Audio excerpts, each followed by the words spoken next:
Então vamos começar a nossa palestra de hoje falando sobre o perigo que está no item 76 do livro Vivendo o Evangelho de André Luiz, psicografado por Antônio Baduy Filho, que aborda o perigo no capítulo 5 do item 30, né, do livro Evangelho segundo o Espiritismo, de Allan Kardec, sobre a exposição ao perigo para salvar outras pessoas, que é o nosso próximo, né? E no item 30 do livro do Evangelho segundo o Espiritismo, a pergunta é a seguinte, né? Se um homem se expõe a um perigo iminente para salvar a vida de um de seus semelhantes, sabendo de antemão que sucumbirá, pode o seu ato ser considerado suicídio? A resposta foi que, desde que no ato não entre a intenção de buscar a morte, não há suicídio. Então, é interessante, né? Porque a intenção ela faz toda a diferença, né? Então, a resposta é sim. Embora também haja certeza que a pessoa vai morrer, né? Mas quem pode ter essa certeza? Né? Quem poderá dizer que a providência não reserva um meio inesperado de salvação para um momento mais crítico? Não poderia ela salvar mesmo aquele que se achasse diante da boca de um canhão? Ou pode muitas vezes dar-se aquela extremo limite à prova da resignação. E nesse caso, uma circunstância inesperada pode desviar esse golpe fatal. Mas é o bem do próximo, então a gente não deve se amedrontar diante desse perigo, né? No livro O Céu e o Inferno, a gente tem o seguinte, que não se pode taxar de suicida aquele que dedicadamente se expõe à morte para salvar o seu semelhante. Porque, primeiro, no caso, não há intenção de se privar da vida. E segundo, porque não há perigo do qual a providência não nos possa subtrair, quando a nossa hora não é chegada. Então, a morte, em tais circunstâncias, ela acaba se tornando um sacrifício meritório. É um ato de abnegação, né, em proveito das outras pessoas, do nosso próximo. Então, a gente pode perceber o seguinte, que a intenção, ela faz toda a diferença quando a gente deseja, né, fazer algum ato de sacrifício para ajudar alguém. Então, se a gente tem a intenção de se matar, esse sacrifício ele acaba não tendo mérito nenhum. Mas quando o objetivo é sacrificar-se, né, é expor-se ao perigo para que a gente possa ajudar alguém, né, essa intenção, esse ato não é considerado um suicídio. E no livro Vivendo o Evangelho, existe uma lista de situações de perigo e algumas ações para ajudar o próximo, né? Então, essa lista tem o seguinte: a doença é grave? Ajude o irmão. O desastre está a seu lado? Socorra seu vizinho. A cadeia é pública, né? Você está ali numa cadeia pública, ampare aquele preso. O ambiente é hostil? Auxilie o infeliz. Bairro difícil? Siga a assistência. Atropelamento? Colabore depressa. Inundação? Apoie o desabrigado. Epidemia? Assista o enfermo. Acidentes na estrada? Haja rápido. Existe conflito na rua? Né? Interceda pela paz. E o mais importante, né?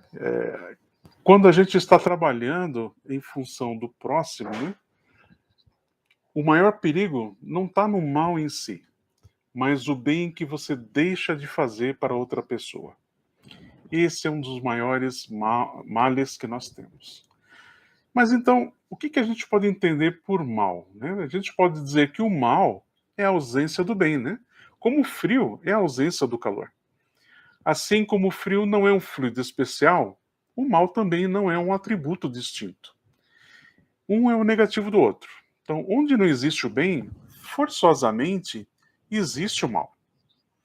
Ou seja, quando não executo algo que eu poderia fazer em favor do meu próximo, ou faço algo com má intenção, significa que eu estou criando um desequilíbrio, um mal, que precisa ser revertido em um bem. E quais são as causas e origens desse mal, né, que aflige a humanidade? Bom, é a imperfeição dos espíritos que aqui se encarnam, né? Essa é a origem do mal aqui na Terra. Então, o nosso mundo ele pode ser considerado ou como uma escola para espíritos pouco adiantados, ou como um cárcere para espíritos criminosos. Os males da nossa humanidade, elas é consequência, né, da inferioridade moral da maioria dos espíritos que a formam. Então, a nossa sociedade, que ela é formada pelos indivíduos, se cada indivíduo ele tem uma moral pouco desenvolvida, a gente vai ter uma sociedade pouco desenvolvida, um país pouco desenvolvido e, claro, no ambiente geral do planeta, o planeta também vai estar não desenvolvido, né? A nossa psicosfera vai ser uma psicosfera bastante pesada. E pelo contato que nós temos com esses vícios, né? Acaba que uma pessoa começa a infelicitar a outra reciprocamente. É como se um punisse o outro, né?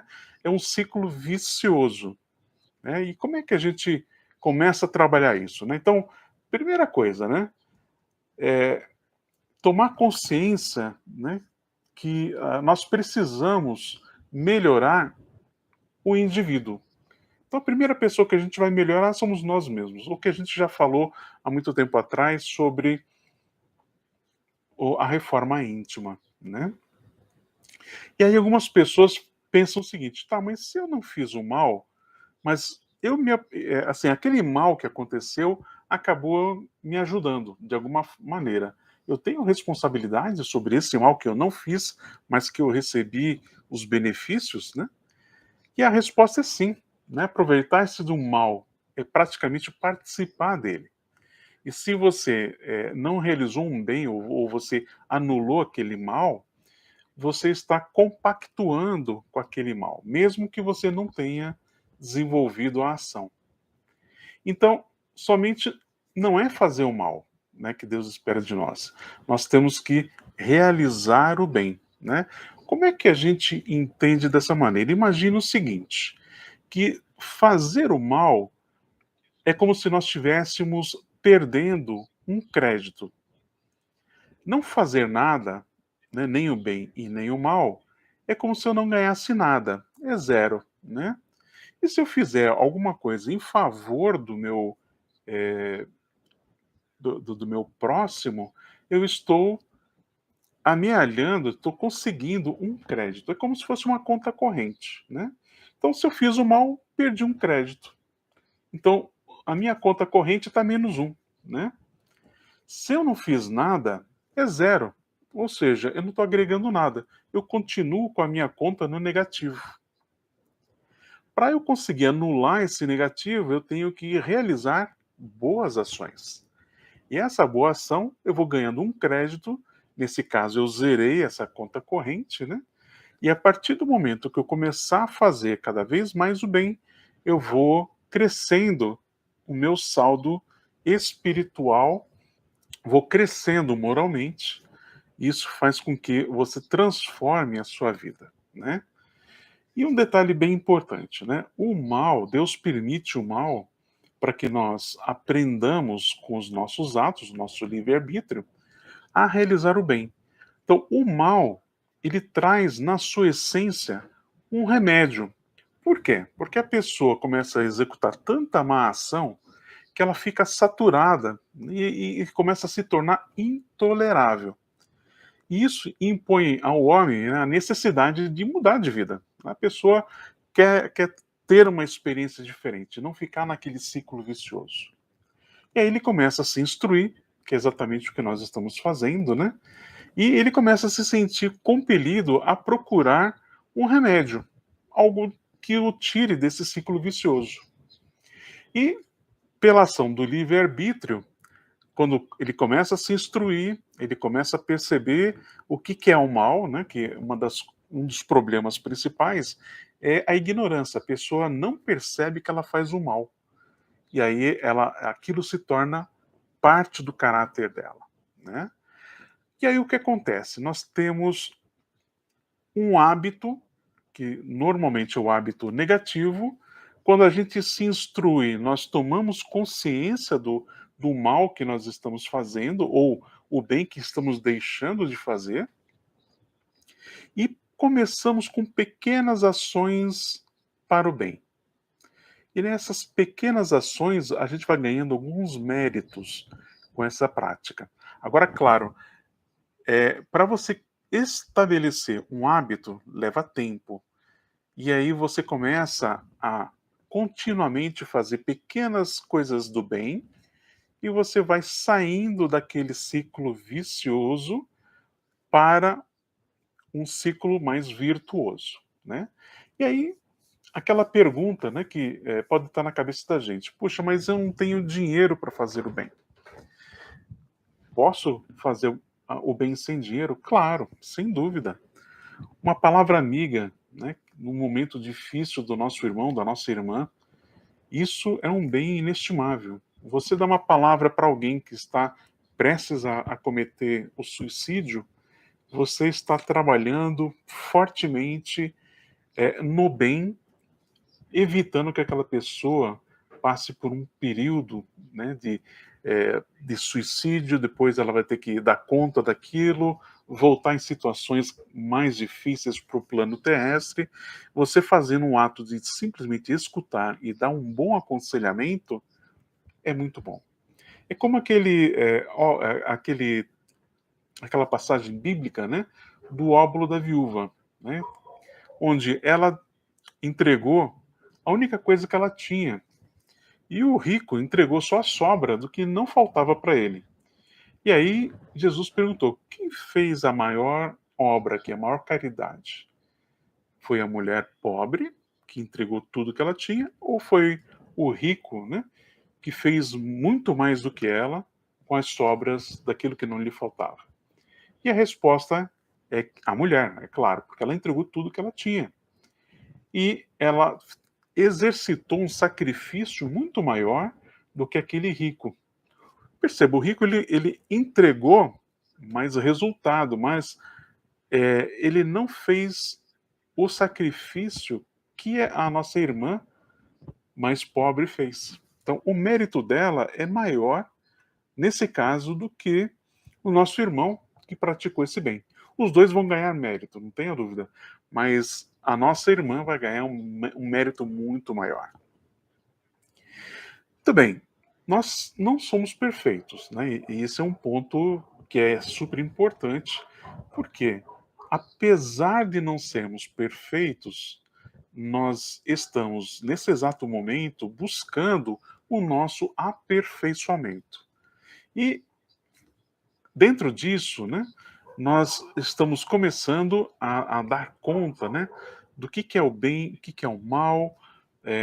Eu preciso melhorar a mim mesmo, e você começa a ter uma responsabilidade muito maior do que você tinha quando você era ignorante, né? Quando você não tinha essa percepção do bem e do mal.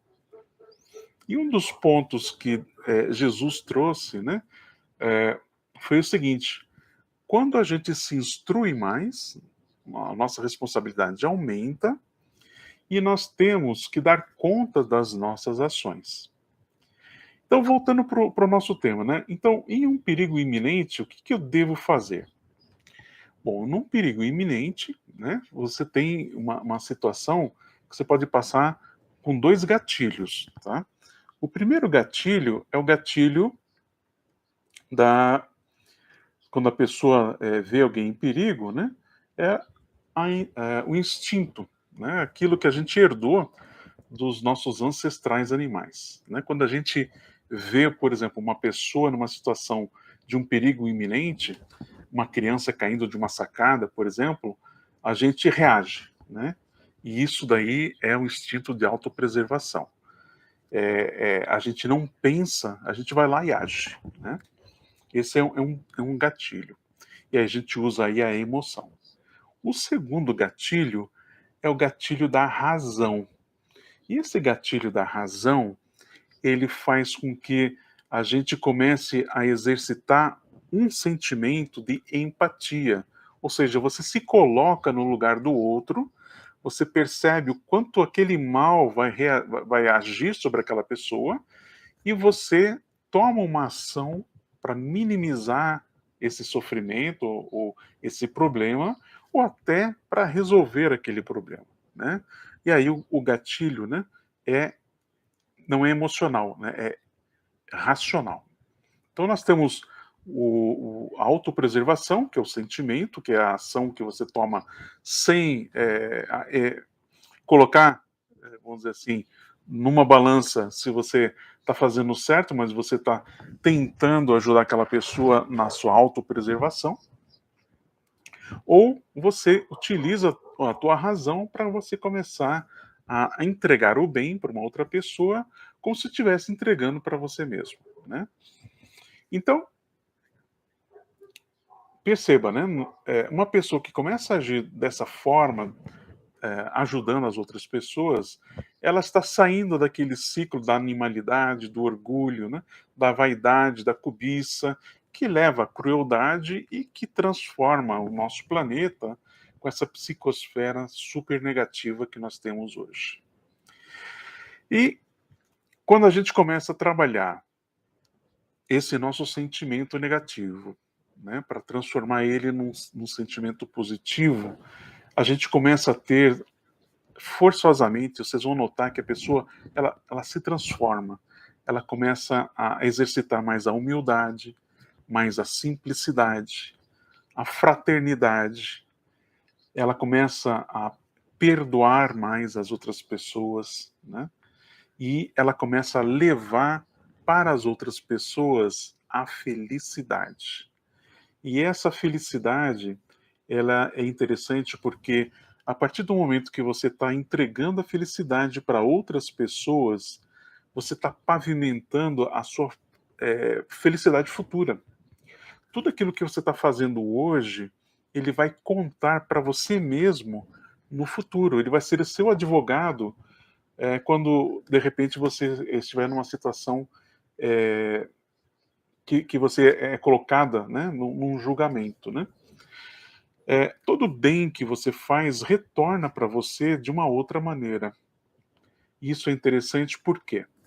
Porque como nós temos um viés negativo, né, a gente começa a fazer o bem por interesse. Todos nós fazemos isso, né? Não é, uma pessoa ou outra, todos nós.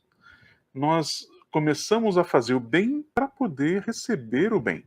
Então, o início é interesseiro. Mas conforme a gente vai criando esse hábito, você começa a ser análogo, né? Você começa a ser como se fosse um copo que vai enchendo de água, e a água representa o amor. E você vai enchendo o teu copinho de amor, né? De água, né? E quando aquela água está para vazar, nós temos duas alternativas. Ou a gente encosta uma outra pessoa, né? Um outro copinho do lado e distribui esse amor, ou a gente perde aquele amor. Como a gente não quer perder aquele amor, a gente acaba dando esse amor para as outras pessoas. E é interessante que a pessoa que age dessa forma, ela cria como se fosse uma redoma em torno dela, onde as pessoas desejam ficar do lado delas, porque ao lado dela parece que o mundo fica muito melhor. É como se ela exalasse um perfume tão gostoso que as pessoas desejam ficar do lado dela. Ela emana paz, ela emana tranquilidade, mesmo em situações onde a tempestade é muito grande. E tem pessoas que você não consegue ficar perto, parece que alguma coisa está errada, é como se tivesse ali alguém alfinetando você, né? Você não se sente bem perto daquela pessoa, a pessoa às vezes nunca fez nada para você, mas você sente que está alguma coisa estranha, você não gosta de ficar perto daquela pessoa, né? Então é interessante porque esses sentimentos, né, eles atuam sobre nós porque nós vibramos, nós emitimos as ondas daquilo que nós sentimos. Se nós sentimos amor, nós transmitimos amor. Se nós somos pessoas que nós estamos vibrando no mal, a gente emana o mal, né? É como se nós fôssemos uma antena e as outras pessoas capturam essas emanações. Tudo bem. Agora, pensa comigo, né? Fazer caridade, então, é importante? Sim, e tem um alto grau de importância, justamente por aquilo que eu falei, para você criar o hábito, e o hábito vai fazer com que você saia da corrente de fazer a caridade por interesse, e naturalmente você vai sendo uma pessoa mais desinteressada. Você começa a pegar gosto pela coisa e você faz o bem pelo bem. E isso vai criando uma transformação moral gradual, e aí você vai começando a perceber que você vai preenchendo o teu coração e você tem um objetivo de vida, né? Mesmo que você venha desencarnar, você continua imbuído daquele objetivo de fazer o bem, né? E fazer o bem pelo bem já é um motivo de alegria, porque você já saiu daquele ciclo, né? De fazer o bem para receber alguma coisa, para começar a fazer o bem a quem você puder. A doutrina espírita, né? Ela adota aquela diretriz que é fora da caridade, não há salvação. Por quê? Porque a caridade, como nós falamos, faz com que você gere um hábito, esse hábito vai levar você para um estado de felicidade, isso te ajuda nessa transformação moral e você começa a trilhar um caminho mais eficaz para a angelitude. E a caridade bem praticada, ela é uma caridade que ela ressoa em torno das outras pessoas. As outras pessoas, através das suas ações, podem estar fazendo ações para outras pessoas, criando uma corrente do bem. E essa corrente do bem vai, de repente, voltar para você de alguma forma, né? E aí você sente algo diferente, né? Alguma coisa que você não consegue explicar, uma felicidade interna que muitas vezes a pessoa fala assim, puxa, mas ela está passando por tanta dificuldade, né? Por que ela é tão feliz? Então, praticar o bem não significa que nós vamos ter uma vida fácil, não. Nós vamos estar sujeitos aos males, mas nós vamos reagir a esses males de uma maneira muito diferente, de uma maneira onde nós tenhamos a tranquilidade, nós tenhamos a capacidade de enxergar uma saída, mesmo quando a situação ela se torna às vezes insustentável, numa situação onde você não tivesse essa força moral, talvez você sucumbiria, mas com a sua transformação você começa a se habilitar para novos desafios, né? E claro, é super importante realizar essas ações em favor do próximo para que nós tenhamos essa paz, né, essa tranquilidade, essa coragem de enfrentar essas dificuldades. Então, quando nós recebemos o mal, aquilo que está na Bíblia, né, dá o outro lado da moeda. Então, é dar o bem. E eu queria passar para vocês uma mensagem super importante. Eu tenho certeza que dentro das pessoas que estão nesse momento ouvindo a palestra, você deve ter passado por situações onde você foi traído, você foi traída, fizeram algum mal para você, traíram sua confiança, realizaram alguma ação má para você, e você fica pensando naquilo dia e noite, remoendo, e você falando, puxa vida, mas o que que eu fiz para essa pessoa, né? E como é que eu posso estar fazendo algo diferente? Como é que eu posso resolver isso? Eu quero trazer para vocês um conto, né, que sintetiza um pouco sobre essa transformação moral de devolver o mal com o bem, que não é fácil, né? Então, O conto diz o seguinte, que existia, né, numa uma aldeia, há muito tempo atrás, uma aldeia pequena e tinha uma moça, né, muito boa, mas ela era muito vaidosa, né? E essa moça, ela queria a aceitação das pessoas, né? E ela fazia boas ações, mas sempre com muito interesse, no interesse de ser reconhecida por aquilo que ela fazia. E um dado momento, uma estrangeira, né, veio a morar naquela aldeia, uma moça extremamente bonita e que causou para essa moça que já estava lá um ciúme muito grande, porque a outra moça era muito bonita. Então ela achava que era mais bonita do que ela. Então tinha um sentimento ali de rivalidade, né? E aí essa moça começou a perceber que essa estrangeira fazia coisas boas, né? Ela era uma pessoa caridosa, era uma pessoa que ajudava as outras, né? Então é uma pessoa que emanava amor. Mas sabe como é que é o orgulho, né? O orgulho traz aquele sentimento de, puxa vida, mas eu era a pessoa mais bacana, agora eu já tenho uma concorrência aqui, né? Tem uma vaidade. E aí ela teve uma seguinte ideia, né? Eu vou fazer o seguinte, eu vou entregar um presente para ela, né? E vamos ver como é que ela reage. Então, olha só o que ela fez, gente. Ela pegou estrume, né? Estrume de animal, colocou numa caixa muito bonita, um laço maravilhoso e escreveu um bilhete, né? Um cartãozinho, dizendo o seguinte: olha, esse é o meu presente para você. Espero que você goste. A moça bonita estrangeira recebeu aquilo, abriu aquela caixa e viu, né, o que estava dentro dela, aquela imundície, né?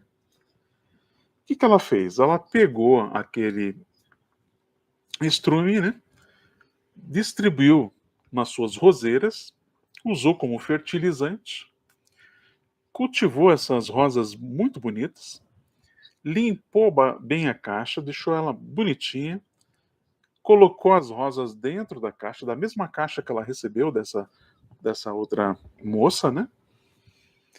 E amarrou com a mesma fita bonita, né? Que ela recebeu, e também colocou um cartãozinho e devolveu para o remetente. A outra moça, quando viu aquela caixa, já ficou, né? Puxa vida, o que será que tem aqui dentro? Se eu mandei estrume, provavelmente ela está me mandando uma serpente. E aí, quando ela abre, eis, né? Então, a sua surpresa é que ela recebeu flores, né? Isso desarmou essa moça completamente. E aí, a resposta da estrangeira para ela foi o seguinte, né? Eu gostaria de agradecer você imensamente pelo belo presente que você me deu, porque sem ele não seria possível cultivar tão belas rosas. Espero que você receba esse meu presente de coração. Então, é um conto, né? Óbvio, né? Mas traz exatamente a essência do que a gente quer trazer, né? Da gente devolver para as outras pessoas algo inesperado. Não é fácil, né, gente? É fácil falar, mas não é fácil de você praticar. Quantas vezes que a gente recebe algo mal e você fica remoendo aquilo, mas quando você serena, quando você pede a Deus sabedoria, paciência e a ajuda dos irmãos e irmãs espirituais, você é beneficiado, né, por esses seres de luz que vão te inspirar na melhor situação possível. Vai inspirar você na direção certa para você tomar, de maneira que você consiga construir uma solução ganha-ganha, ou seja, você ganha e outra pessoa também ganha, e aí a situação se resolve, né? Existe uma expressão que eu vou trazer para vocês que vocês já devem ter escutado, né? Dentro na nossa testa, né? Ela, você pode escrever amor, você pode escrever bobo também. Então muita gente faz da gente de bobo, né? E nós precisamos entregar de volta o amor. Não é fácil, mas quando nós estamos mais calmo, mais sereno, você tem a capacidade de raciocinar sobre aquilo que aconteceu com você. Em vez de usar o gatilho da emoção, vamos utilizar nesse momento, né, o gatilho da razão. E quando nós estamos em paz conosco mesmo, mesmo em situações turbulentas, o caminho se mostra. Às vezes, a, o bem vem de caminhos que a gente nem imaginava, de pessoas que você não teria a menor probabilidade de adivinhar que elas poderiam te ajudar. Mas a ajuda vem, não se desespere.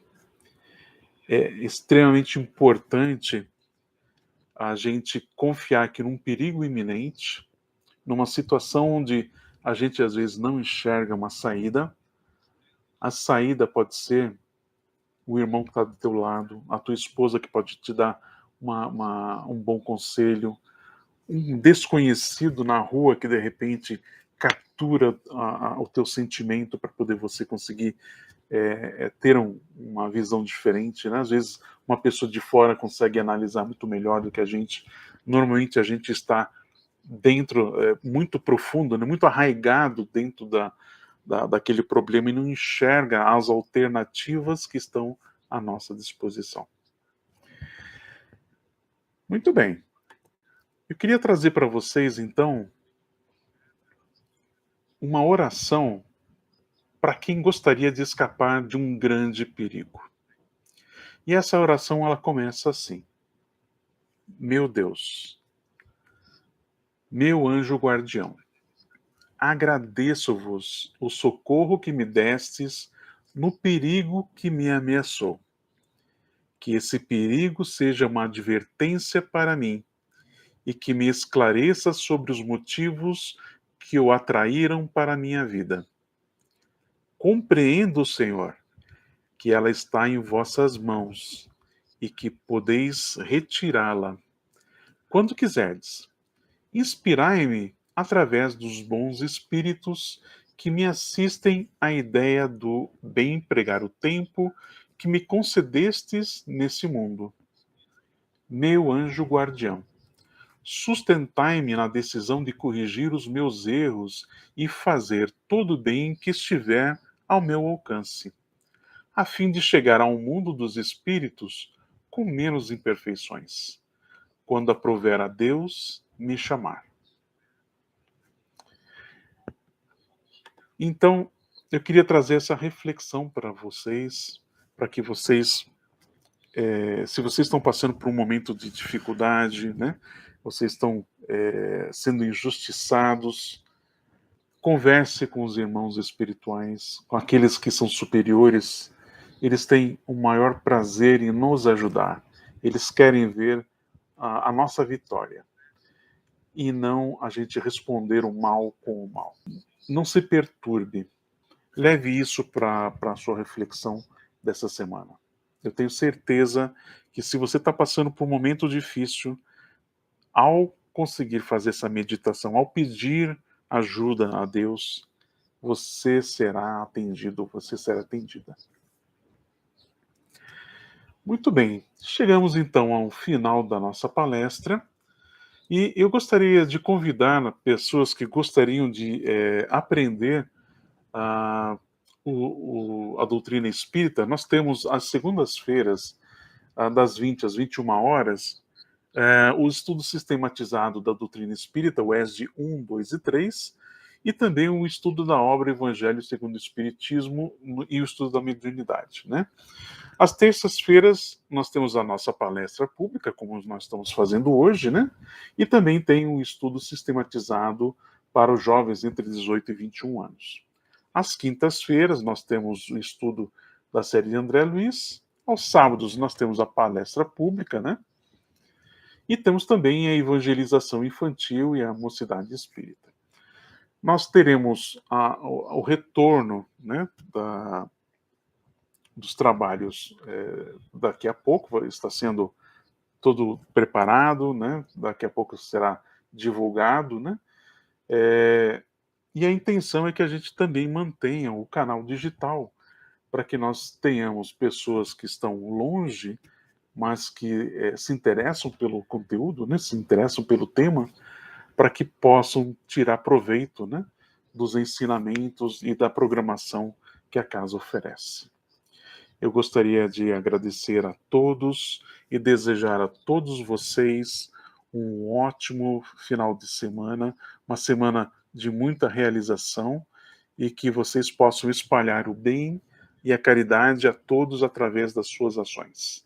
Sejam os exemplos para que as outras pessoas sigam você. Fique com Deus e até a próxima.